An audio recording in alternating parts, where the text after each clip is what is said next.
എൻ്റെ പേര് മുഹമ്മദ് റാഫി. തൃശ്ശൂർ ജില്ലയിൽ പുത്തഞ്ചിറയിലാണ് താമസിക്കുന്നത്.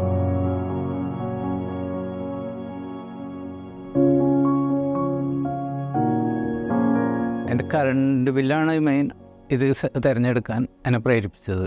ഏകദേശം 4000, 3000, 4000 ആ റേഞ്ചിലാണ് ബില്ല് എനിക്ക് വന്നുകൊണ്ടിരുന്നിരുന്നത്. അപ്പോൾ ഞാൻ ഇതിനെക്കുറിച്ച് അന്വേഷിച്ചപ്പോൾ പറഞ്ഞു ഇങ്ങനെ സോളാർ വെച്ച് കഴിഞ്ഞാൽ സേവ് ചെയ്യാൻ പറ്റും എന്നുള്ള ന്യൂസ് കേട്ടത്.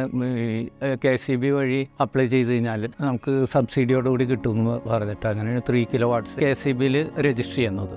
അത് കഴിഞ്ഞപ്പോൾ പല കമ്പനികളായിട്ട് ഇങ്ങനെ വന്നുകൊണ്ടിരുന്നത്. ഏകദേശം തരക്കേടില്ലാത്ത കമ്പനി മൂപ്പൻസ് ആണെന്ന് എനിക്ക് പുറത്തുനിന്ന് അറിവ് കിട്ടി. അങ്ങനെയാണ് ഞാൻ മൂപ്പൻസ് സെലക്ട് ചെയ്തത്. അവരായിട്ട് ഡീല് ചെയ്യുമ്പോൾ ഒക്കെ നല്ല ഡീലിംഗ് ആയിരുന്നു. അപ്ലൈ ചെയ്തതിന് ശേഷം ഇതിന് 1-2 ആഴ്ചയ്ക്കുള്ളിൽ എനിക്ക് ഇൻസ്റ്റാൾ ചെയ്ത് കിട്ടി സാധനം. പിന്നെ എനിക്ക് കണക്ഷനും ക്യുക്കായിരുന്നു, പെട്ടെന്ന് കിട്ടുകയും ചെയ്തു. ഇഷ്യൂസ് എനിക്ക് വന്നിട്ടില്ല.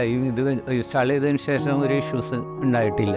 ആകെ ഉണ്ടായത് ഫസ്റ്റ് KCBയുടെ ഒരു ചെറിയ പ്രോബ്ലം ആയിരുന്നു. അതിൻ്റെ ഒരു ഗൈഡൻസ് തന്നപ്പോൾ അത് അവിടെ പോയി ശരിയാക്കിയപ്പോൾ അത് ശരിയായിരുന്നു. ഫ്രിഡ്ജ് ഉപയോഗിക്കുന്നുണ്ട്, പിന്നെ വാഷിംഗ് മെഷീൻ ഇത്തിരി പവർഫുള്ളാണ്. അത് ഈ AC വെക്കാൻ ഉദ്ദേശിക്കുന്നുണ്ട്. ഈ തണുത്ത ചൂടിന് AC വെക്കണം എന്നൊരു താല്പര്യമുണ്ട്. അപ്പോൾ അതിന് ഈ കറണ്ട് ബില്ല് കൂടുമെന്നുള്ളൊരു പേടിപ്പ് എനിക്കില്ല. സാധാരണ ഒരു AC വെക്കുമ്പോൾ നമ്മൾ ഏറ്റവും പേടിക്കുന്നത് കറണ്ട് ബില്ല് കൂടുമോ എന്നതാണ്. ഇപ്പോൾ ആ ഒരു ടെൻഷനില്ല. പിന്നെ ഞാനിപ്പോൾ സ്കൂട്ടർ ചാർജ് ചെയ്യുന്നത്, മുമ്പ് ഞാൻ മാസത്തിൽ ഓരോ കുറ്റി ഗ്യാസ് എടുത്തിരുന്നു. അപ്പോൾ 3 മാസം കഴിയണം ഒരു കുറ്റിക്ക് ഓർഡർ ചെയ്യുന്ന 3 മാസം. അപ്പോൾ അങ്ങനെ തന്നെ നല്ലൊരു ബെനിഫിറ്റ് നമുക്കുണ്ട്. എൻ്റെ ഫ്രണ്ട്സിനോടൊക്കെ ഞാൻ പറയുന്നുണ്ട്, ഇപ്പോൾ ഈ ഇലക്ട്രിസിറ്റി ബില്ല് ഇപ്പോൾ കൂടിക്കൊണ്ടിരിക്കുകയാണല്ലോ. ഇപ്പോൾ ഒരു എക്സ്ട്രാ ചാർജ്, ആ ചാർജ് ഈ ചാർജ് എന്നൊക്കെ പറഞ്ഞിട്ട് കൂടിക്കൊണ്ടിരിക്കുക. അപ്പോൾ ഇവരോട് ഞാൻ പറയാറുണ്ട്.